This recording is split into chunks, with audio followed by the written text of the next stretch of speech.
एक तरफ कांग्रेस देश भर में हुंकार भर रही है, दूसरी तरफ दिल्ली में नाराज नेताओं की फेहरिस्त लंबी होती जा रही है। पहले राजकुमार के इस्तीफे पर दिल्ली प्रदेश अध्यक्ष लवली का इस्तीफा और अब संदीप के बदले हुए सुर नजर आ रहे हैं। कांग्रेस के लिए ये चिंता का सबब बना हुआ है। इस बार कांग्रेस और आम आदमी पार्टी चुनावी दंगल में एक साथ ताल ठोक रही है, लेकिन आपसे गठबंधन को लेकर कांग्रेस में दो फाड़ दिखाई दे रही है। साथ ही बाहरी उम्मीदवारों को लेकर कार्यकर्ताओं में जबरदस्त नाराजगी का माहौल दिख रहा है।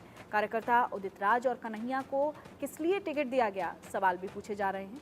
राजधानी दिल्ली की 7 लोकसभा सीटों के लिए 25 मई को छठे चरण में वोटिंग होगी और ऐसे में कांग्रेस इस उलझी हुई गुत्थी को कैसे सुलझाएगी, बड़ा सवाल। और हमारे साथ Alok Mehta, editorial director ITV जुड़े हुए हैं और अरविंद मोहन हमारे साथ जुड़े हुए हैं, कंसल्टिंग एडिटर। आपका बहुत बहुत स्वागत है सर। और हिमांशु भट्ट हमारे साथ वरिष्ठ पत्रकार जुड़े हुए हैं। हिमांशु जी, आपका भी बहुत बहुत स्वागत है। सबसे पहले मैं आलोक जी का रुख कर लेती हूँ। आलोक जी, कमोबेश हर स्टेट में कांग्रेस के साथ इसी तरह की प्रॉब्लम दिखाई देती है। अंदर खाने तमाम चीज़ें सही होने का दावा किया जाता है, लेकिन जो गुटबाजी है, जो नाराज़गी है, उसका दौर भी गाहे बगाहे दिख ही जाता है। लेकिन यहाँ जो ये सिचुएशन बनी हुई है सर, आप इसको किस तरीके से इसका एनालिसिस करेंगे? जी, सचमुच में एक बड़ी राष्ट्रीय पार्टी और जो सत्ता में इतने वर्षों रही है, उसमें ये पहली बार मैंने 77 में भी ऐसा दुर्भाग्य नहीं हुआ था कि दिल्ली प्रदेश कांग्रेस में तब भी यहाँ मौजूद था कि, और पत्रकार के रूप में इसलिए कह सकता हूँ कि तब भी इतना बुरा नहीं था। पार्टी में अध्यक्ष हुआ, पार्टियां टूटी हैं, लेकिन चुनाव से एक मौके पहले प्रदेश का अध्यक्ष इस्तीफा दे दे, पार्टी के उम्मीदवार अचानक ही पीछे हट जाए, नामांकन कुछ तो वेरिफिकेशन होता है अपनी पार्टी में किसी को, या किसी बहुत विवादास्पद का विरोध, जो चिट्ठी अरविंद लवली ने लिखी या इसके पहले भी गौरव वल्लभ या ऐसे कई नेताओं ने जो लिखी है, उससे लगता है कि राहुल गांधी जी अपने ढंग से चलना चाहते हैं, कुछ उनके सलाहकार अपने ढंग से चलना चाहते हैं। पार्टी में कुछ पुरानी पीढ़ी के नेता है, वो कुछ ढंग से, जैसे जिसको कह सकते हैं खड़गे साहब कितना तय करते हैं। तो एक बड़ी अराजकता की स्थिति पार्टी में है। राहुल गांधी जरूर शीर्ष नेतृत्व है उनका, उनको विश्वास है कि वो अच्छा जिता के ला सकेंगे, वो हम लोग सब मानते हैं कि एक बड़ी राष्ट्रीय पार्टी होना चाहिए। लेकिन हाँ, दुर्दशा जरूर है और पार्टी में इसीलिए इस बात की राज्यों में, मध्य प्रदेश में, आज ही इंदौर में आपने खबर अभी दिखाई, इंदौर में जो उम्मीदवार था उसने आज अपना नॉमिनेशन वापस ले लिया। ऐसा तो उसने उसके तो उसका कोई ईडी CBI का कोई चक्कर नहीं था, तो प्रलोभन का नहीं आता। हाँ, लेकिन उम्मीदवार सूरत की तरह वो भी वापस हो जाता है। कई उम्मीदवार नॉमिनेशन खजुराहो में उसका पता चला गलत खुद कैंसिल हो जाता है। तो ये सब कुछ सोचा समझा या कुछ योजित, आप कह सकते हैं बीजेपी फायदा उठाएगी या कई समाजवादी है वो फायदा उठाएगी। यदि दो पार्टी, बीजेपी में भी नाराजगी है, ऐसा नहीं कह रहा हूं मैं कि बीजेपी में अंदरूनी नाराजगी नहीं होगी या समाजवादी में किसको, इसलिए कितनी बार उम्मीदवार बदले, आज तक उम्मीदवार बदल रहे हैं। तो उम्मीदवार बदलना नहीं, लेकिन ऐसा विद्रोह तो किसी पार्टी में नहीं दिखाई दे रहा है। ये पार्टी का अपना आत्मावलोकन है। हम और आप टिप्पणी कर सकते हैं कि भाई शुभकामना दे सकते हैं कि ऐसे झगड़े नहीं होना चाहिए।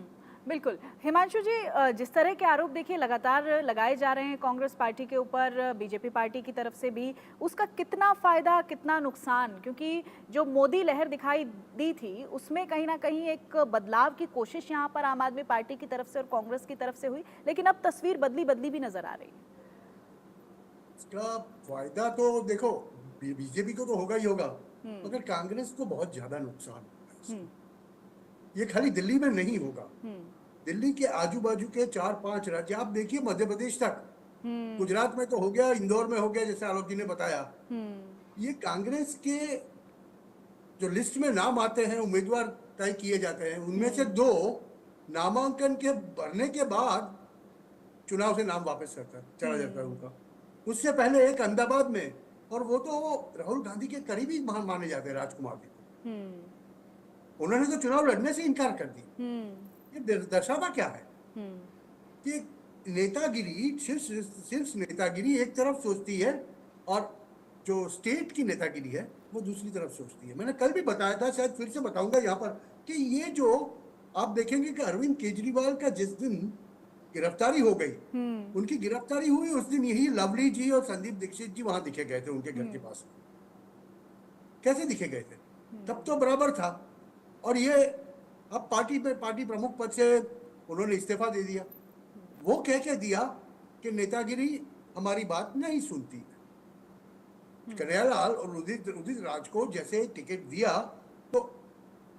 इनको अच्छा नहीं लगा, हम्म, क्योंकि जिनका ग्राउंड सपोर्ट नहीं है वो लोग को अगर आप चुनाव लड़ाओगे हम्म, और वो भी बीजेपी के सामने, दिल्ली जैसे शहर में, तो आप जीतोगे कैसे? तो हम्म, देखिए, जहां मनभेद हो जाता है शीर्षस्थ नेतागिरी और स्टेट की नेतागिरी के बीच में, हम्म।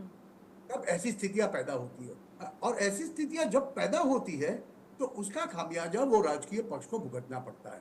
हम बिल्कुल, तो और कहीं ना बखूबी कहीं चाहते हैं कि भुगतना पड़ भी रहा है हिमांशु जी, हम देख भी रहे हैं, उसके नतीजे साफ भी हैं।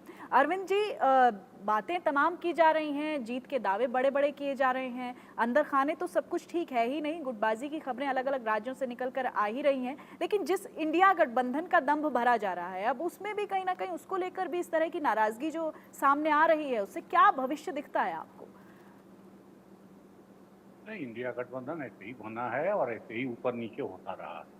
हम्म, इंडिया गठबंधन जो है, आप देखिए, संयोजक बनाना, एक कॉमन मिनिमम प्रोग्राम बनाना, कोई कोऑर्डिनेशन कमेटी बनाना, उसका कहीं दखल हो तो कहीं झगड़े समझे, इस किस्म की कोई चीज देखने में अभी तक आई नहीं। और जब भी कोशिश हुई तो ठीक उलट जाता है।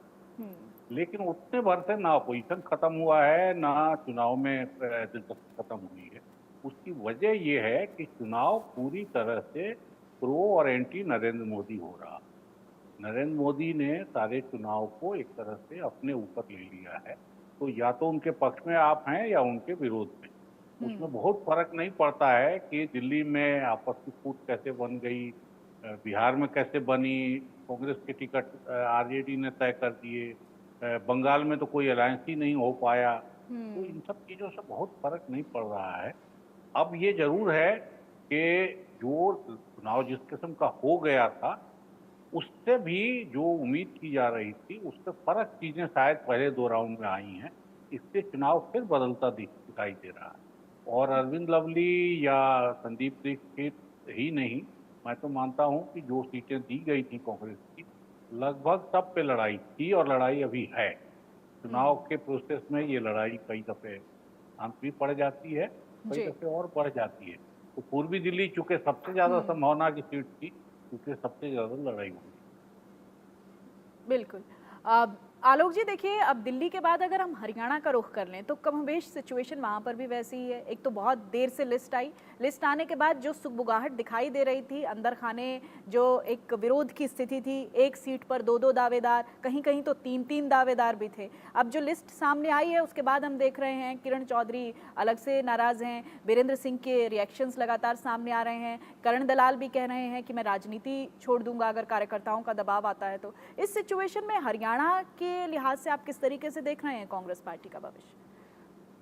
देखिए, वैसे वहाँ ये माने हम लोग जो प्रदेश की और केंद्र की चर्चा कर रहे हैं, वहाँ पर भूपेंद्र सिंह हुड्डा को काफी हद तक उनको किनारे करने की कोशिश पिछले 5 साल होती रही। अब उनको ही अल्टीमेटली, और इतना आपने तो रोज खबरें चलाई है, अपने हरियाणा चैनल ने भी चलाई है और देश के और चैनल भी करते रहे, अखबारों में भी आता रहा है। तो भूपेंद्र सिंह हुड्डा की पसंदगी या उनके हिसाब से उनके परिवार को या और जिन जिन लोगों के परिवार वहां पर है उनको दे दिया गया।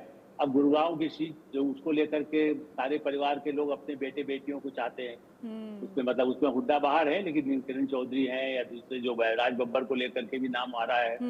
ऐसी दृष्टि से ये भी केंद्रीय नेतृत्व की कमी मैं कहूंगा। हाँ, ये सही है कि ये क्रेडिट, क्योंकि भूपेंद्र सिंह हुड्डा या जैसे आप कह सकते हैं और कुछ ऐसे नेता, दिग्विजय सिंह, कमलनाथ, वो लोग अपना पार्टी में खर्च करके चुनाव का इंतजाम करते हैं। अभी जो हिमांशु जी कहते हैं उसको मैं बढ़ा रहा हूँ। पार्टी में पहले जो होता था, हम लोग थोड़ा सा बीच पे बात कर रहे थे, उसमें भी मेरा ये कहना था कि पहले पार्टी अपने उम्मीदवार को इस आधार पर कि हम जिताएंगे, नेतृत्व भी होगा और थोड़ा खर्च हम भी देंगे। वो पुरानी बात है, खैर पिछले सालों से तो बदल गया। तो उसमें जो दावेदार ऐसे बड़े नेता हैं, आप कमलनाथ को इग्नोर नहीं कर सकते थे, आप दिग्विजय सिंह को इग्नोर नहीं कर सकते थे, इसलिए चूंकि वो खर्च करने की क्षमता रखते हैं। बिल्कुल। अशोक चौहान क्षमता रखते थे लेकिन वो छोड़ के चले गए। तो हरियाणा का झगड़ा बिल्कुल सही है, क्योंकि उन्होंने उनकी बात मानी तो जब दूसरे उनसे जो नाराज है हुड्डा से, अब उनके दबाव को या तो हाईकमांड सोचे भाई खर्चा ये करेंगे क्या किरण चौधरी, या पहले शैलजा जी का नाम था कि शैलजा जी विरोध में है, हुड्डा के विरोध में। पिछले चुनाव में तो हुड्डा पूरा कैंप कहता था शैलजा जी प्रदेश अध्यक्ष थी, उन्होंने हरवा दिया। ये झगड़ा आज का कांग्रेस का नहीं है, उस समय भी, जबकि अब दीपेंद्र हुड्डा है, खुद भी एक युवा नेता के रूप में आए। ऐसी स्थिति में मुझे ऐसा लगता है कि जो है ये केंद्र का ही गड़बड़ है, राहुल गांधी फैसला जल्दी करते नहीं। ठीक है आलोक जी, बहुत बहुत शुक्रिया आपका हमारे साथ जुड़ने के लिए। अरविंद जी आपका बहुत बहुत शुक्रिया। हिमांशु जी थैंक यू सो मच। तो आप देख सकते हैं कि दिल्ली हो या हरियाणा हो, एक तरीके से कांग्रेस के भीतर भूचाल की स्थिति देखी जा रही है। अंदर खाने तमाम चीज़ें ठीक होने की बातें कही जाती हैं, लेकिन जैसे ही पब्लिक डोमेन में चीज़ें आती हैं उसके बाद अंदर खाने विरोध के सुर भी तेज़ हो जाते हैं। फिलहाल वक्त एक छोटे से ब्रेक का, फौरन होंगे हाजिर।